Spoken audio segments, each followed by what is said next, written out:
You've written and fully revised a complete novel, which quietly puts you ahead of the vast majority of people who ever start one, regardless of what happens next with it. In this final episode of the series, the real, practical difference between querying and self-publishing, what a query letter actually needs to accomplish in about 200 words, and the first 3 concrete steps to take the moment your manuscript is genuinely done. This is episode 8 of How to Write a Novel, Start to Finish. Traditional publishing, reached through a literary agent, trades some speed and creative control for wider reach, real editorial support, and access to physical bookstores you couldn't get into alone. Self-publishing trades some of that reach for genuine speed, full creative control, and a much higher share of royalties on every single sale. Neither path is more legitimate or more real than the other, despite what either camp sometimes insists online. They simply suit different goals, different genres, and different temperaments as a writer. A query letter needs 3 things, roughly in this order: a 1 or 2 sentence hook built directly from your premise, a short paragraph covering the plot's central conflict and stakes, and a brief, relevant bio. Literary agents read hundreds of these every single week, so clarity beats cleverness every single time, without exception. Reuse the 1-sentence premise test from episode 1 here directly. It's genuinely the backbone of a strong hook, and if it didn't hold up back then, it won't magically hold up in a query letter now. A weak hook says, "My novel is about grief, identity, and what it means to belong." True, possibly, but structurally useless to an agent skimming 100 queries in an afternoon.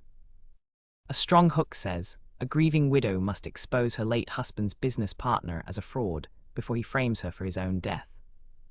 Character, want, obstacle, exactly the sentence from episode 1, doing double duty as your query hook. If you built a working premise sentence back then, you've already written the hardest part of your query letter, months before you needed it. If you choose the self-publishing route, don't skip professional editing and professional cover design, whatever else you decide to cut from your budget. Readers judge both within seconds of encountering your book, and they're the 2 investments that most reliably separate books that actually sell from books that quietly don't, regardless of how good the writing inside turns out to be. Everything else, formatting, marketing, distribution, can genuinely be learned or outsourced later as you go. Those 2 specific things, budget for from the very start. Whichever path you choose, take these 3 steps starting now. Get honest feedback from a few trusted readers before querying or publishing anything. Research agents or publishing routes that specifically represent your genre, not just publishing in general. And start your next project while you wait, because querying and early sales both genuinely take time, and a second manuscript already in progress is the single best cure for that particular wait. Querying and self-publishing are different games entirely, not a hierarchy with one correct answer. A query letter needs a clear hook, real stakes, and a short bio in that order.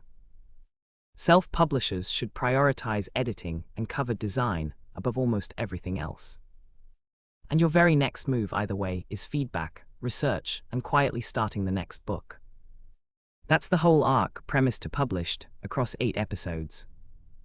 If this series actually helped you move a novel forward, subscribe to the Story Forge for deeper dives into everything we've covered here, from structure to character, to the sentence-level craft that makes prose sing. And let me know in the comments which stage of your own novel you're on right now. I read every one, and it shapes exactly what this channel covers next.